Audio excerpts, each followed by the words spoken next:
Want to shop Walmart Black Friday deals first? Walmart Plus members get early access to our hottest deals. Join now and get 50% off a one-year annual membership. Shop Black Friday deals first with Walmart Plus. See terms at walmartplus.com. The holidays are here at the Home Depot. If you're working on getting ready for company, a lot of company, make sure you're ready with Black Friday savings. Get up to 40% off select appliances, plus up to an extra $1,000 off select kitchen appliances. Upgrade your kitchen with top brands like GE Profile and get sleek cutting-edge appliances to make sure you've got hosting handled. Yeah, you do. Get Black Friday savings now with free delivery and financing on select appliances this holiday at the Home Depot. Offer valid November 6th through December 4th. U.S. only. See store online for details. At Sierra, discover top workout gear at incredible prices, which might lead to another discovery. Your headphones haven't been connected this whole time. Awkward. Discover top brands at unexpectedly low prices. Sierra, let's get moving. Thanks for choosing this free Anfield Index podcast. If you'd prefer to listen to this or any of our other shows without adverts, then now's the time to check out Anfield Index Pro. With AI Pro, you can supercharge your entire listening experience. You'll not only get all of our podcasts without the ads, but you'll have them far faster with our Quick Publish feature available exclusively for subscribers. AI Pro also puts you in the heart of our sound studio, with an option to listen to many of our shows live and interact with the podcasters in real time as the shows are recording. Upgrading couldn't be easier. AI Pro is available on all popular podcast platforms. Just head on over to AnfieldIndexPro.com and get started today. Hello everyone and welcome back to Rival Recon here on Anfield Index Pro. I'm Harry Sethi. The final international break of the year has thankfully come and gone, with a number of Reds showcasing their talents for their countries, travelling thousands of miles to do so in the process. With our attention back on the top of the table Reds, our focus shifts to this weekend's game against a struggling Southampton side, whose manager Russell Martin is under huge pressure to produce results. Can Arne Slot's Liverpool side extend their lead at the top of the table this weekend and build momentum for games against Real Madrid and Manchester City on the horizon? Only time will tell. So joining me on the pod this week to lend us his insight into why this has been such a difficult start for Southampton, how much the manager's tactical approach may be to blame for this, and whether they can turn it around to secure safety, I'm happy to welcome on Southampton YouTuber and podcast host Martin Saunders. Welcome on, Martin. Good to speak with you. Yeah, thanks for having me. It's good to be here. No, I appreciate you coming on with challenges a little bit before we started recording, just to talk about, like your knowledge of Southampton and sort of like how things have unfolded this season, the promotion, talking about sort of expectations. And we're going to dive into a lot of that on today's show. But I did want to, ask you to cast your mind back actually as the very first question in terms of when the final whistle went on the final ball being kicked last season.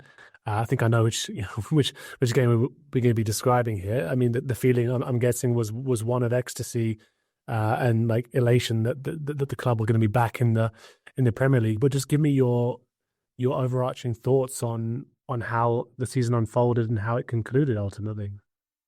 Yeah, last season was magical, really. As a Southampton fan, I've been supporting Southampton since I was 7 years old, and I'm 42 now, so I've been through a lot supporting my club. I've not seen them win a lot though, other than the paint trophy, as they call it, the Johnson's Paint Trophy back in the early 2000s. But it was magical last season. We had 21 league games. We went unbeaten. We did 25 games unbeaten in all competitions. The manager had a rocky start. He changed the whole philosophy of our football club, the way he wants to play football, and the way we set up as a team. And it totally changed from what was a pressing side to a side that would control the game and have a lot of possession. We gifted a lot of goals, and there was a lot of entertainment last season in the Championship for Southampton. We obviously from the outset wanted to get automatic promotion. We didn't do that, and we went out via the playoffs. And we, for a long period of time, I thought we were going to miss out on it. I thought we were going to miss out on it, and we just come good at the right time. We managed to sneak in to those playoffs. Well, sneak in. We were comfortably fourth place in the end, but the games against West Bromwich Albion, the two semi-finals were really good. Certainly the home game, was probably the best game I've ever been to at St Mary's or in Southampton, actually. It was probably the best moment, other than the playoff final. The playoff final topped everything. It was a brilliant moment to beat Leeds. Leeds were confident going into that. They were the favourites. But Saints turned up big time that day. So did our fan base, who were just brilliant, sung their hearts out. And we helped get the lads over the line, and it was magical. Not only at Wembley that day, but the next day down at St Mary's, it was an amazing party in the North car park that we all had a brilliant day in. And then obviously we prepare for the Premier League, and it was always going to be a bit of a shock to the system coming back to the Premier League, because we only spent a year out of it, but a lot had changed within that year. So I knew it was going to be tough, but I didn't expect it to be quite as hard as it has been for us, to be quite honest. You mentioned the change in styles that you noticed last season, and that it was a bit of a bumpy start before things started to go in a more positive direction. So that changing that from a pressing philosophy to one that's more possession based. Yeah, there were some teething issues there to be expected. When was it that things really started to turn for Southampton under the new manager last season? And were there particular players that you sort of pinpoint as, okay, they actually proved to be essential to it, to that system working? Yeah, no, it was a rocky start for us all. The first, obviously, the season in the Championship opens that a little bit earlier than the Premier League season, a couple of weeks before. So you've got massive unrest because your transfer window is still open. And we still had some big players in the door at that stage. Romeo Lavia was still with us, who went on to Chelsea, a club captain, a man that come through the academy that meant so much, not just to the football club, but to the fan base, and James Ward-Prowse. He was still available at the start of that season. Nathan Teller was in at the start of that season. And all these players exited within days, within weeks of that season kicking off. So it was a really rocky start. We had a really good victory at Sheffield Wednesday in the opening day of the Championship season, and then we had a really tough 4-game window where we lost 4 games on the spin, and one of those was at Sunderland, where we lost 5-0. We lost 4-1 at home against Leicester City. We went to Middlesbrough. We got beaten 2-1 on the day. We got beaten at home against Ipswich, and the manager was under big pressure. They were calling for him at that stage, but as things started to click and he got his squad settled, he brought Ryan Fraser in on loan from Newcastle, Blin Downs coming on loan from West Ham United, Taylor Harwood-Bellis coming in from Manchester City on loan. And these players really started to make a difference to the way that Russell wants to play football. He wants to play out from the back, and he needs centre-backs that are comfortable on the ball. Harwood-Bellis, who played for England this week, and I was not surprised that he did, because he had an outstanding season last year. He's a really accomplished young man. He captained England under 21s for the last few years, and he was a real leader in the side for such a young man. And Adam Armstrong, you got to hand it to him. He had a tough 2 years for Saints in the Premier League, dropped back down, and he scored a bucket load of goals last season, but scored 24 goals across the whole campaign, and his goals single-handedly got Southampton back to the Premier League. And it was once we got going, things were going well. We were a really, really good side to watch. But when things get a little bit tough, playing the way we play asks a lot of your centre backs and a lot of your midfielders to take risks around the edge of your 18-yard box. And I don't always think that maybe at that level we could get away with it. But as you step up through the levels, it becomes a little bit harder against the better sides. Yeah, I'm always interested by strikers who have a tough time actually in the Premier League, but then go back or go down to the Championship and actually rediscover their ruthless touch in front of goal. I mean, yes, there's one thing to be said about maybe the quality of defenders, the quality of keepers that they're coming up against, and maybe not always hitting the corners or things like that doesn't get punished, or as it may do in the Premier League, for example. But it's just an interesting one as well, because I think strikers can be such confidence players, can't they? And like really thrive off seeing the ball in the back of the net. So to actually go down to the Championship and face different competition and actually rebound, I think it always tells you a lot about the players personally. And one thing I'm interested actually in asking there is, you spoke about some of the disruption where Russell Martin tried to implement that style at first, and some of the players that helped you actually pick up results that were positive and actually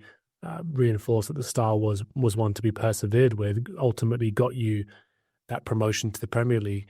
Come the end of the season, in terms of like what you thought the manager needed to do next, what the club needed to do next, if they were to actually have the best possible chance of competing and staying in the Premier League, I'd love to know what your thoughts were, like both about maybe tactical approach, but then also, of course, about transfers, and then we can get on to who actually did come into the club and who departed, like you mentioned. Yeah, for me, to make it work, you need a certain personnel in the Premier League. You need to find goals, and for me, the biggest question is where were those goals going to come from going back to the Premier League? Adam Armstrong, like I said, he did very, very well last season. He's got 24 goals, but he played in the Premier League for the 2 seasons prior to that, and he scored 4 goals in 2 seasons. And everybody thought the Premier League was a step too far for him down here. So was he going to be able to step up this year? Shay Adams was a really key part of the Championship side last season. He was very good. He's a big physical striker. Scottish international, we really developed over the last sort of like 4 or 5 seasons, I think. He was a really good foil for the players around him. He would hold the ball up and he would let players get sort of in behind him. And he would feed clever little passes. So he wouldn't score loads of goals. I think he was the second top goal scorer still at the club, but he made so many goals, and his movement and the way he played. We lost him in the summer, so that was always going to be a worry. In the Championship, we let a lot of goals in last season. I think we let in around 60, 65-ish goals last season, so we leaked a lot. And that was through playing out from the back and getting caught by teams pressing. And one of those teams that pressed us pretty heavily was a side that got relegated in Huddersfield last year, and they pressed Saints really high. They had a high energy approach, and I kind of felt going into the Premier League is how are you going to break presses, because the likes of Liverpool come to town and they will press the hell out of you. Tottenham will, Bournemouth did, and when we played them a few weeks ago, and that was always my biggest fear this season is how will we get and beat the press. And then inevitably, where were the goals going to come from in the side? And we're 11 games in, and you can see exactly where we're at. And so, in terms of the players that did come in, I mean, they're just going through a few of them there. So, Aaron Ramsdale comes in from Arsenal. I believe he's got a fractured finger at the moment, so probably won't be at the game this weekend. Flynn Downs, defensive midfielder from West Ham. Cameron Archer from Aston Villa, the centre forward. Mateus Fernandes from Sporting comes in as well as a central midfield option. Ben Brereton Diaz, Yukinari Sugawara has come in as a right back from the Eredivisie. And then if we do go all the way back, Nathan Wood, centre back, Ronnie Edwards, centre back, and then I'll mention Adam Lallana because why not? As a free transfer from Brighton.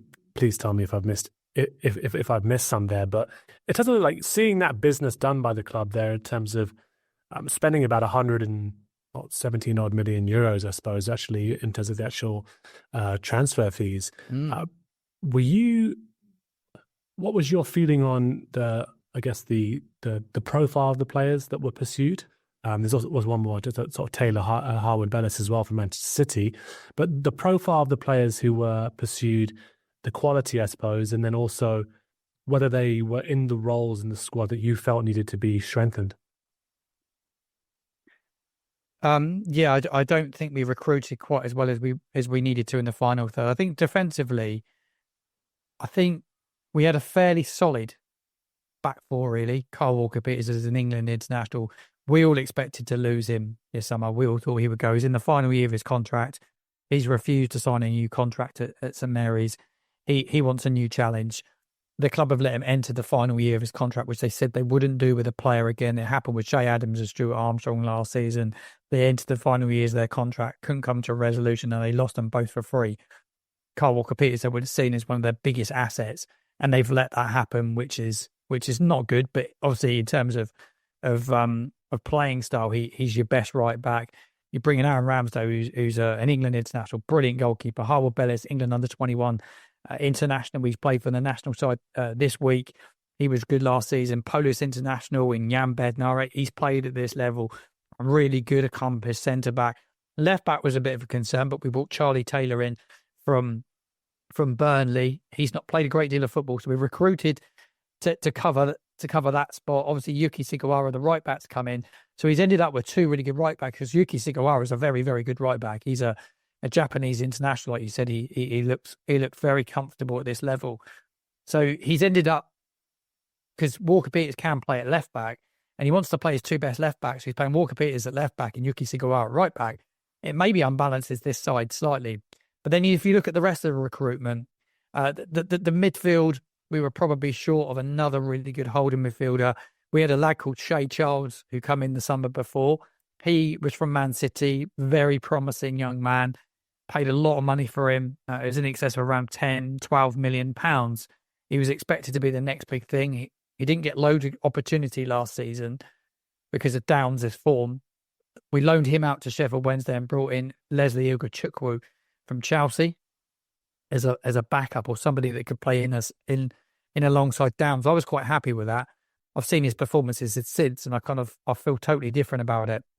And then you look at Ben Brereton Diaz. I thought, well, we need a striker. Is he going to come in and be the Shea Adams style player and play as that number 9, hold the ball up? He looks a physical sort of player, but he's played so far on the right-hand touchline. When I've seen him play, we've seen nothing of him at all. He's been nothing short of woeful. We brought Maxwell Cornet in on loan. We didn't have anyone to play on the left-hand side. He's really struggled for game time, not stepped up. And then Cameron Archer was a replacement for Shea Adams, really. And, he's a young 22-year-old with a very, very different profile to that of Adams. And he found it really difficult.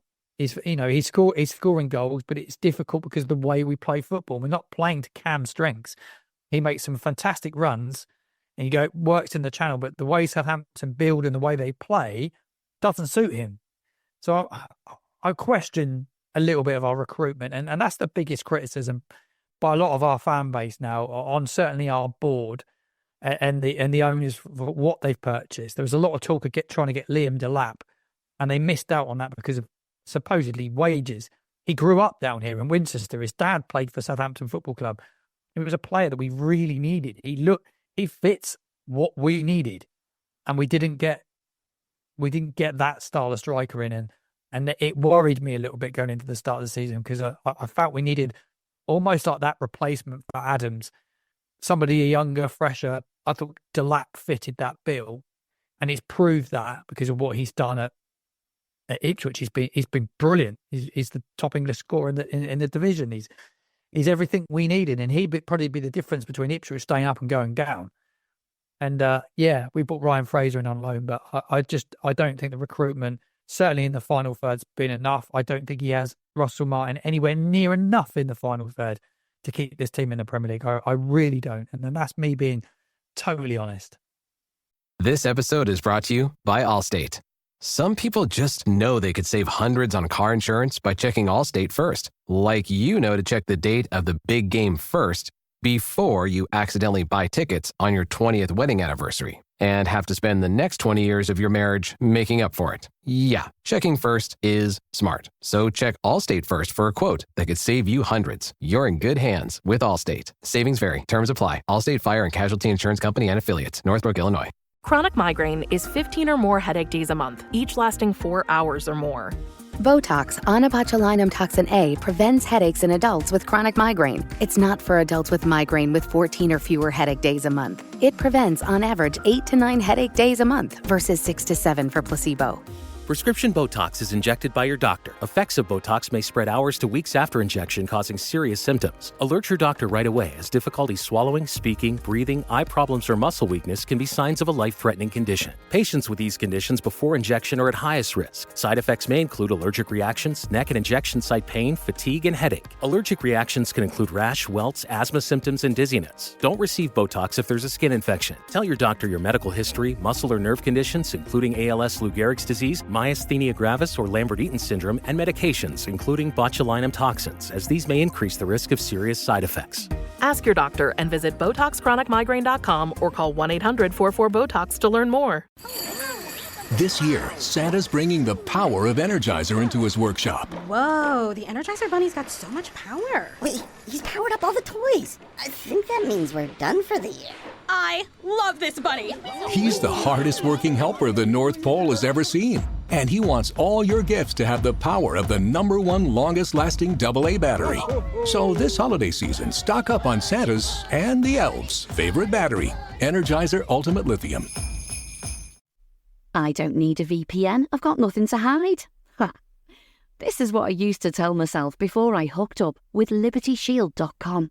Not only is my home internet now fully encrypted, but I can now access all the websites I want, whenever I want, and do so from absolutely anywhere.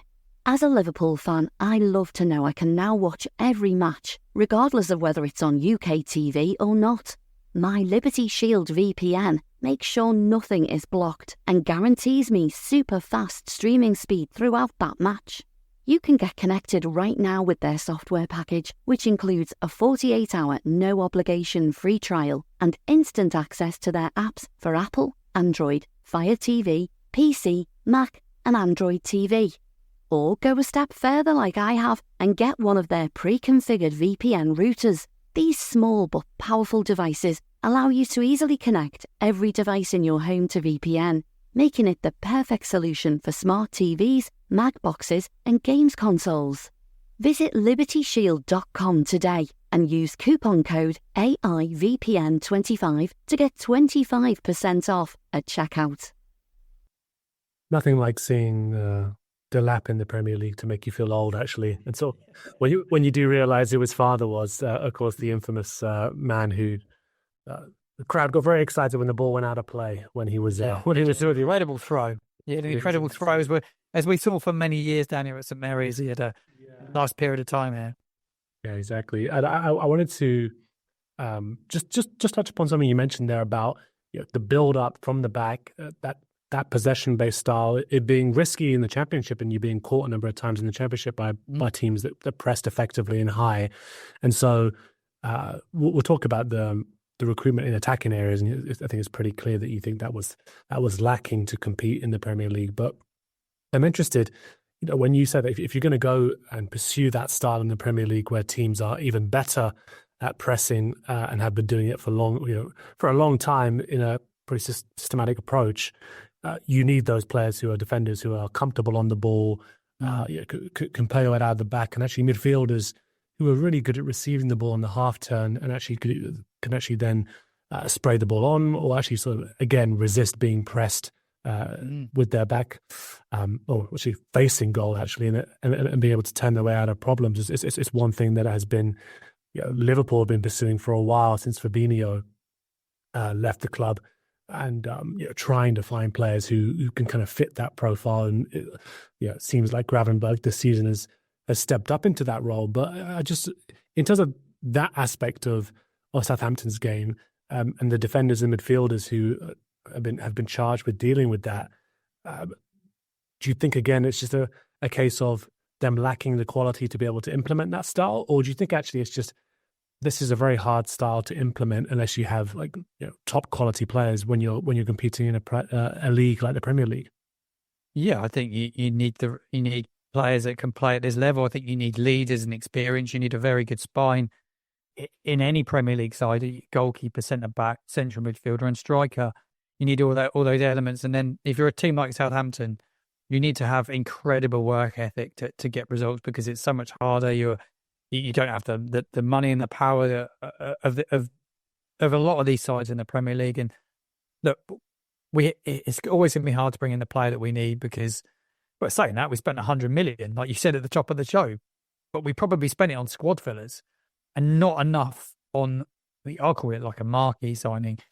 For me, breaking the bank for Aaron Ramsdale is worth so many points, but he needs more. You need more players of that caliber in the side. Certainly a midfielder next to Downs that's really comfortable to get the ball, to get it on the half term, to open sides up. And then you need, we've played the same system, which requires, one player through the middle at year 9 and two that would sit out wide and drop in and make the midfield a bit more compact when you need to. But you need legs out wide it took an 18-year-old to come through from our academy, Tyler Dibbling, to give us a little bit of hope, because he can do something that no one else can do in our side. He can pick the ball up and he can run with it. But you have to have the caliber of player to play at this level. We want 100% playing this style of football, the way we play at the moment, the slow, tippy-tappy, struggling to break presses with the players we've got in midfield and the players we've got out wide. It will not get us any results. And it's proved that already. We've only got 4 points on the board.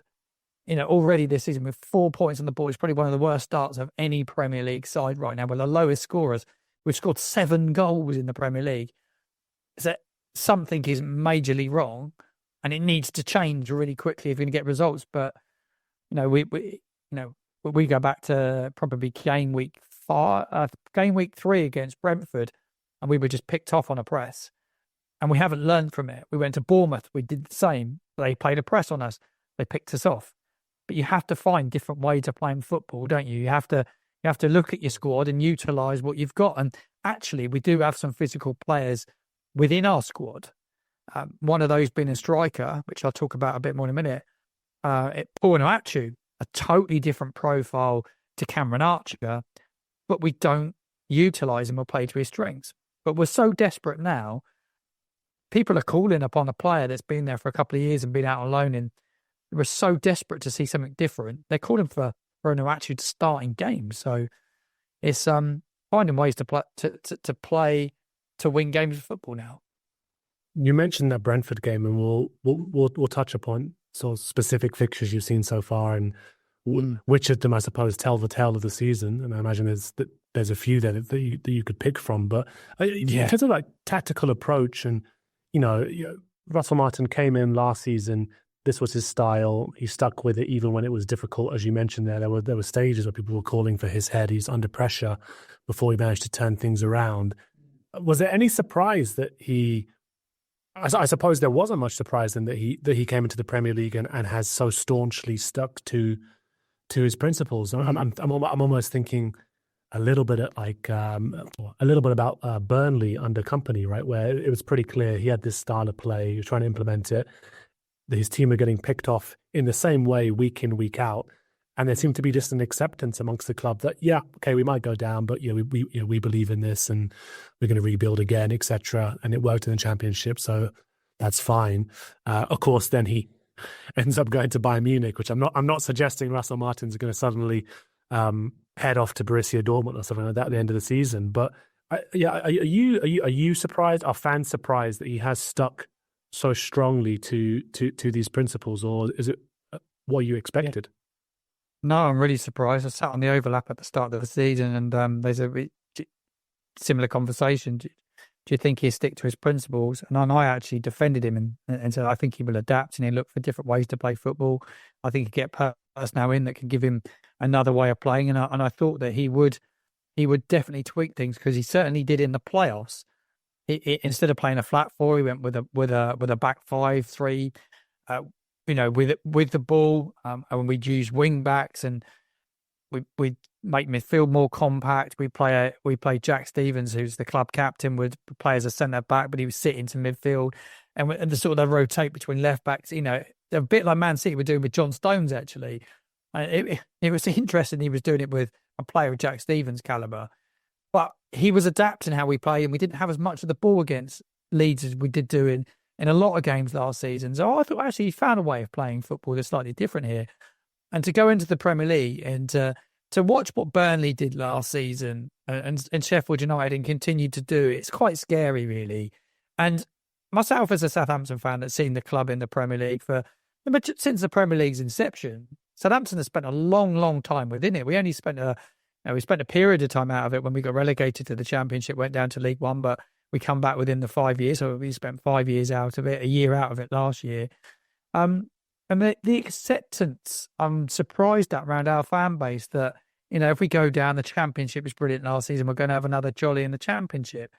Well, it's not good enough for me as a fan, because, I want to see my club playing against the best teams in the world. We need to be a Premier League side. You can't be yo-yoing.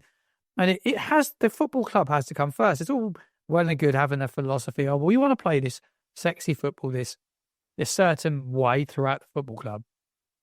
But inevitably, if you're not getting points on the board and you get relegated and lose 100 million at the end of the year, what's the point? I find it absolutely incredible. And I think pretty much everybody in our fan base now, at that point, well, I did a poll on a show that I was on the other night on YouTube. I had a good number of people watching it. And they all asked, we were ranking players to leave in January, who we want to keep, who we want to sell.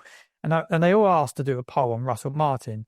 And 98% of people that were reviewing it want the manager gone because they want to see something different and they don't believe he will change his way or his tactic. And at this moment in time, it's going to get us relegated. We'll go down with a record low points tally as it stands. Because I think the fixture list between now and Christmas is quite scary. So I'm concerned for my football club. I think we will inevitably end up getting relegated, and the damage this season could cause is quite scary. We'll definitely go on to talk about Russell Martin and maybe some thoughts about his future. You chuckled there a little bit when I was like, I'm sure there's a few games that you can sort of point to and go, story of our season so far in terms of, again, implementing that approach, getting picked off. You mentioned Brentford earlier on. What are the games that come to mind in terms of sort of, you can talk about, you could talk about the win that sort of came very not long ago, and obviously on a Liverpool-based podcast, talking about win over Everton is always something that I'd encourage you to do. But in terms of the losses and sort of the poor performances, are there particular games that you point to and go, that's a perfect example of everything that we're doing wrong, the naivety, and what we need to correct? Brentford was a classic example. This is the only game I've not been to this season. I've been to every game. My best friend got married that day, so I missed it, but I did watch it. I watched it back, watched the full 90 minutes, and the way we played that day, it was individual errors that cost us goals. Arwa Bellis, Jan Bednarek that day, trying to play out from the back, really, really basic errors because Brentford pressed Southampton. The front three of Brentford just put Southampton under such a press. Up at Arsenal, we went to Arsenal. We played really, really well for 45 minutes. We kept them at bay. We played some really good football. Cameron Archer put Saints ahead. Then Flynn Downs got caught on the ball, tried to play a safe pass to his left back instead of maybe playing a ball in behind the Arsenal fullback. They score within 3 touches. Boom, boom, boom. It's 1-1. And before you know it, it becomes 2-1. And within a matter of minutes, it's 3-1. It's game over. And that pretty much sums up how we play at times and against good sides like Arsenal. I think Man City, I thought we defended well at Man City and they just passed the ball and they weren't quite at it that day. But we defended fairly well there. Bournemouth was probably the away horror show for me. We were just terrible for the first 25 minutes. They score after, I think, they were 3-0 up inside 35 minutes in the end. We were just picked off from a really good press by Bournemouth. And then the home game against Leicester it was unforgivable. We were 2-0 up. We ended up losing the game. We did have a man sent off, Ryan Fraser, but just couldn't see the game out. We played Ipswich at home. We were 1-0 up. 96th minute. Sam Morsley scores a brilliant goal from the edge of the box. He wasn't even marked. It was unbelievable. But similar happened against Leicester. Again, it was not about 96th, 97th minute, and they score. I think it was Fatu who scored, and that's been a bit that it's been late in games, seeing games out when we really need to be professional and see games out. To be fair, the game that we won at home, I thought that Everton were probably the better side on the day. I think Saints did okay for periods, but Everton, though they play a horrible style of football, which a lot of Southampton fans would probably be happy to see us play a lot of long ball, play into Calvert-Lewin a lot. Michael Keane pulled off an unbelievable save from Aaron Ramsdale that day, and we got quite lucky against them, to be fair. They would be aggrieved to have walked away with nothing that day, and that was probably our worst performance at home against Everton. We win it, but then we go to Wolverhampton Wanderers, who are bottom the week after. You thought, right, got a chance to build on this, and we go there. Again, we get caught really early on. We go 1-0 down, and end up losing the game. There's loads of controversy around the officiating that day, but we only had one shot on target. It was a goal that ended up being disallowed, but we had one shot on target against a team that were bottom and not kept a clean sheet for 27 games. So it sums up the season really. What I've said there, really, picking out those key games. Yeah, it's more or less universally. It's been that sort of negative experience, seeing sort of the tactical, or what appears to be tactical naivety, right, and being sort of picked off in the way which you talked about. And yeah, it's always admirable to stick to your principles, but again, I think you highlighted it there in terms of, okay, don't throw it all out. Have your principles, have something to fall back upon, but being pragmatic when you're not getting the results. And you mentioned the fixtures coming up. So obviously there's a Liverpool game on the weekend. There's Brighton away that follows that. There's Chelsea at home. There's Aston Villa away. There's Tottenham at home. I think then there's Liverpool at home again in the cup, just in case you weren't sick of us. And then there's Fulham away, Southampton, West Ham at home. The difficult fixtures all the way up until Christmas, basically. And I wanted to get your view. I mean, it seems as though, as managers often are, right, pretty defiant, oh no, I don't think about my future, I'm okay, etc. I must admit, when I saw Company doing that, and then the way in which he was backed, it was a sort of a surprise.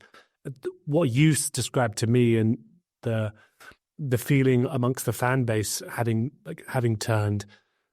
What's it like at games at the moment? How much longer do you realistically think Russell Martin has, or does he enjoy the support of some of the higher ups in the football club that could see him withstand some of this? Or I'm interested in sort of getting your opinion on sort of how much rope you think he's got left. Yeah, I thought this international break. I think if we lost to Everton at home and gone to Wolves and obviously got beaten, I think he would have lost his job in this international break.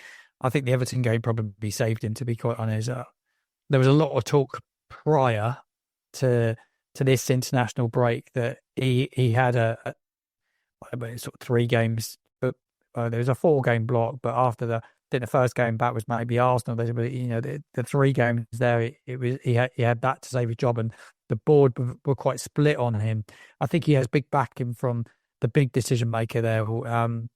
At this moment in time, it's owned by Sport Republic. They own the football club. A wealthy businessman, Dragan Solak, he puts all the money in. Rasmus Angesson's the big decision man. He was down at Brentford a few years ago. He appointed actually Thomas Frank there as manager. He's not particularly well liked by the Southampton fan base because he's made some not the greatest managerial decisions, certainly in that season. We got relegated, sacking Ralph Hasenhüttl when we did. But I still believe when you go back to that Premier League season that we sacked Ralph Hasenhüttl, it was about this time. And I think they definitely learned something from that because they got it so badly wrong.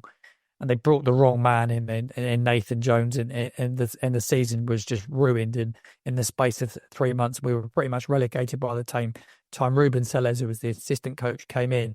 I think that made them a little bit nervous going into this international break. I don't think he has masses of rope with the fan base.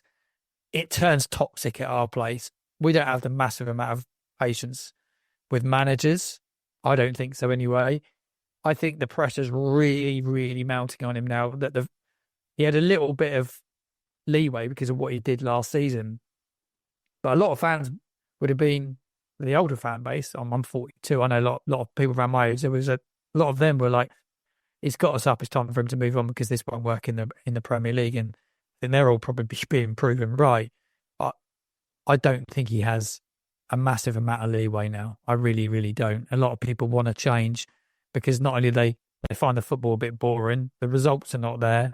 You get beaten every week. It's not great fun to watch. And when you continue to make the same errors and the same mistakes, inevitably the pressure will build on him a lot. A couple of fans said on a couple of shows I've been on, well, you go back down, he get you back up. He will not be able to stay the manager to the end of this season, get us relegated, still be the manager next season, then bring us back up because the fans will have had a gutful by the time you get to the end of the season because they're already at breaking point already, let alone playing another 3/4 of the season. Hey guys, it's Eddie Gibbs from Anfield Index here. I hope you're enjoying this podcast, and I'm sorry to call time on the show before it ends. In the current climate, it's tougher than ever before to offer podcasts for free. At Anfield Index, we produce over 75 free shows every month, which I'm confident is unparalleled in the LFC sphere. Whilst we'd love to offer everything for free, the production costs now make this impossible. That said, we don't want to follow the model of other channels and lock all of our content behind a paywall. So what we've decided to do is to continue offering every show for free, but cut that offering to 30 minutes on our longer shows. So to get all of our shows in full and enjoy the best of everything we have to offer, we really hope you'll consider supporting the channel and signing up at AnfieldIndexPro.com.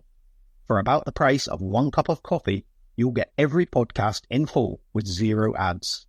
You'll also get access to our LFC VIP community, where you can enjoy live podcasts, engage with our podcasters, and chat with other Reds in real time. So that website again, AnfieldIndexPro.com. Join today. This podcast is part of the Sports Social Podcast Network.